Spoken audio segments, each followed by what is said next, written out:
ഇന്നൊരു jewellery മേക്കിങ്ങിൻ്റെ video ആണ് കേട്ടോ ചെയ്യണത്. ബീഡ്സ് വെച്ചിട്ടുള്ള ആഭരണങ്ങളാണ് കേട്ടോ ഉണ്ടാക്കുന്നത്. ബീഡ്സ് കോർത്തെടുക്കാൻ വേണ്ടിയിട്ട് ഒരു സിൽവർ കളറിലുള്ള സിൽക്ക് ത്രെഡ് എടുത്തിട്ടുണ്ട്. ഇത് നമുക്ക് ആവശ്യമുള്ള വലുപ്പത്തിൽ കട്ട് ചെയ്തെടുക്കാം. ഇതിലേക്ക് ഞാനൊരു മീഡിയം വലുപ്പത്തിലുള്ള വൈറ്റ് ബീഡ് കോർത്തെടുക്കുന്നുണ്ട്. പിന്നെ ത്രെഡിൻ്റെ രണ്ടറ്റവും കൂടി ഒരുമിച്ച് വെച്ചിട്ട് കുറച്ച് വലുപ്പത്തിലുള്ളൊരു ബീഡ് കൂടി കോർത്തെടുക്കുന്നുണ്ട്. അടുത്തതും വൈറ്റ് കളറിലെ മുത്ത് തന്നെയാണ് കേട്ടോ കോർത്തെടുക്കണത്. ഇത് കോർക്കുമ്പോൾ ത്രെഡിൻ്റെ രണ്ടറ്റവും മുത്തിൻ്റെ ഉള്ളിൽ കൂടി ഇതേപോലെ ഓപ്പോസിറ്റ് സൈഡിലേക്ക് ഇട്ട് കൊടുക്കണം. എന്നിട്ട് നന്നായിട്ട് വലിച്ച് ടൈറ്റ് ചെയ്ത് വെക്കണം. ഇനി ത്രെഡിൻ്റെ ഒരു സൈഡിലേക്ക് ഒരു 4 ബീഡ്സ് കോർത്തെടുക്കുകയാണ്. അതുപോലെ തന്നെ അപ്പുറത്തെ സൈഡിലും ഒരു 4 ബീഡ്സ് കോർത്തെടുക്കണം. ഇങ്ങനെ രണ്ട് സൈഡിലും കോർത്തെടുത്തിട്ട് ഓപ്പോസിറ്റ് സൈഡിലേക്ക് ഇങ്ങനെ തിരിച്ച് വെക്കണം. എന്നിട്ട് ഒരു സൈഡിലുള്ള ത്രെഡിൻ്റെ അറ്റം എടുത്തിട്ട് നമ്മൾ ആദ്യം കോർത്ത ആ വൈറ്റ് ബീഡില്ലേ അതിൻ്റെ ഉള്ളിൽ കൂടി ഇങ്ങനെ കോർത്തെടുക്കാം. അത് നന്നായിട്ട് ടൈറ്റ് ചെയ്ത് വെച്ചിട്ട് അപ്പുറത്തെ സൈഡിലുള്ള ത്രെഡായിട്ട് ഇങ്ങനെ കൂട്ടി കെട്ടിയെടുക്കാം.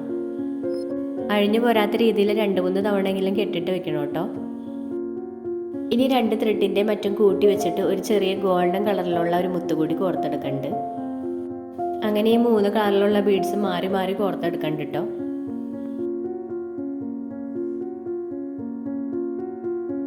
ലാസ്റ്റ് ഇത് അഴിഞ്ഞു പോരാത്ത വിധത്തിൽ നന്നായിട്ട് കെട്ടിട്ട് വെക്കണം. നന്നായിട്ട് കെട്ടിട്ടതിന് ശേഷം ലാസ്റ്റ് കോർത്ത ആ ബീഡിൻ്റെ ഉള്ളിൽ കൂടെ ഒരു ജമ്പറും കൂടി കോർത്തെടുക്കുന്നുണ്ട്. ഇതേപോലെ ഒരു 3 എണ്ണം ഉണ്ടാക്കി എടുത്തിട്ടുണ്ട്. ഇത് 2 എണ്ണം കമ്മലിനും 1 എണ്ണം മാലയുടെ ലോക്കറ്റായിട്ടും യൂസ് ചെയ്യാം കേട്ടോ. അപ്പോൾ ഇതിൻ്റെ ചെയിനും ഹുക്കൊക്കെ നമുക്ക് പിന്നെ ഇട്ട് കൊടുക്കാം. അതിന് മുന്നായിട്ട് നമുക്ക് വേറൊരു കാര്യം കൂടി ഉണ്ടാക്കിയെടുക്കാം. ഇനി ഞാനൊരു ബ്രേസ്ലെറ്റാണ് ഉണ്ടാക്കാൻ പോണത്. ത്രെഡിൽ ബീഡ്സ് കോർത്തെടുക്കുന്നതിന് മുന്നായിട്ട് തന്നെ ഈ റിങ് എടുത്തിട്ട് അതൊന്ന് ത്രെഡിൽ കെട്ടി വെച്ച് കൊടുക്കണം. ബ്രേസ്ലെറ്റ് ഉണ്ടാക്കാൻ എളുപ്പത്തിന് വേണ്ടിയിട്ട് ഈ ത്രെഡ് ഇതേപോലെ എവിടെയെങ്കിലും ഫിക്സ് ചെയ്ത് വെച്ച് കഴിഞ്ഞാൽ ഇത് കോർത്തെടുക്കാൻ എളുപ്പമായിരിക്കും കേട്ടോ. ആദ്യം തന്നെ ആ ചെറിയ ഗോൾഡൻ കളർ ബീഡ്സാണ് കോർത്തെടുക്കുന്നത്. ബീഡ്സ് നന്നായിട്ട് മുറുകിയിരിക്കാൻ വേണ്ടിയിട്ട് ത്രെഡിൻ്റെ രണ്ടറ്റവും ഇതേപോലെ ബീഡ്സിൻ്റെ ഉള്ളിൽ കൂടി ഓപ്പോസിറ്റ് സൈഡിലേക്ക് ഇട്ടിട്ട് ഇങ്ങനെ വലിച്ചെടുത്താൽ മതി. ഇനി ത്രെഡിൻ്റെ 2 സൈഡിലേക്കും ഇതേപോലെ വൈറ്റ് കളർ ബീഡ്സ് കോർത്ത് കൊടുക്കുന്നുണ്ട്. പിന്നെ ഒരു ഗോൾഡൻ കളർ ബീഡ്സ് എടുത്തിട്ട് ഇതേപോലെ നന്നായിട്ട് ടൈറ്റ് ചെയ്ത് വെക്കണം.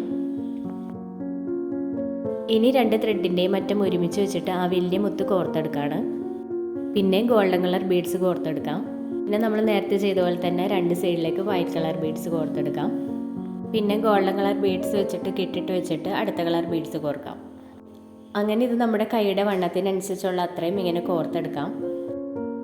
ഞാനിതിപ്പോൾ ഇത്രയും ചെയ്തെടുത്തിട്ടുണ്ട്. ഇനി ഇതിൻ്റെ അറ്റത്തായിട്ട് ഒരു ഹുക്ക് കൂടി വെച്ച് കൊടുക്കണം. അത് നമുക്ക് ആ അറ്റത്തുള്ള ത്രെഡ് വെച്ചിട്ട് അങ്ങോട്ട് കെട്ടിട്ട് കൊടുക്കാം. അങ്ങനെ നമ്മുടെ ബ്രേസ്ലെറ്റ് ഇവിടെ റെഡി ആയിട്ടുണ്ട് കേട്ടോ. ഇനി നമ്മൾ നേരത്തെ ഉണ്ടാക്കി വെച്ചിട്ടുള്ള ആ കമ്മൽ 2നും ഹുക്ക് ഇട്ട് കൊടുക്കാം. ഇതേപോലത്തെ ഹുക്കില്ല എന്നുണ്ടെങ്കിൽ ചെറിയ ബീഡിൻ്റെ സ്റ്റഡൊക്കെ ഉണ്ടെങ്കിൽ അതിലിട്ടായാലും യൂസ് ചെയ്യാം കേട്ടോ. ബാലൻസ് ഉള്ള ഒരെണ്ണം എടുത്തിട്ട് ഇതേപോലെ ഞാൻ ഒരു ചെയിനിൽ കോർത്തെടുത്തിട്ടുണ്ട്. അത് നമുക്ക് നെക്ലസ് ആയിട്ടും യൂസ് ചെയ്യാം. ഇനി ഞാനൊരു മോതിരം കൂടി ഉണ്ടാക്കിയെടുക്കുന്നുണ്ട്. ഇതെൻ്റെ പഴയൊരു കല്ല് പോയ റിങ്ങാണ്. അപ്പോൾ കല്ല് പോയ സ്ഥാനത്ത് നമ്മൾ ആ ബീഡ്സ് കോർത്തെടുത്തത് അതിൻ്റെ ഉള്ളിലേക്ക് വെച്ചിട്ട് ഒട്ടിച്ചു കൊടുക്കാം. ഈ ബീഡ്സും കോർത്തെടുത്തേക്കുന്നത് നമ്മൾ കമ്മലിലൊക്കെ ചെയ്ത പോലെ തന്നെയാണ് കേട്ടോ. അങ്ങനെ 3 കളറിലും വലുപ്പത്തിലുള്ള ബീഡ്സ് വെച്ചിട്ട് നമ്മൾ 4 ഐറ്റം കേട്ടോ ഉണ്ടാക്കിയെടുത്തത്. നമ്മുടെ കയ്യിൽ ഉപയോഗിക്കാതിരിക്കുന്ന ഇങ്ങനെയുള്ള ബീഡ്സൊക്കെ ഉണ്ടെങ്കിൽ ഇതേപോലെ ക്രിയേറ്റീവായിട്ടുള്ള എന്തെങ്കിലുമൊക്കെ ചെയ്തെടുക്കാം. വീഡിയോ ഇഷ്ടമായാൽ ലൈക്ക് ചെയ്തേക്കാം, ചാനലൊന്ന് ഫോളോ ചെയ്തേക്കാം. അടുത്തൊരു വീഡിയോ ആയിട്ട് വരാം. Thank you.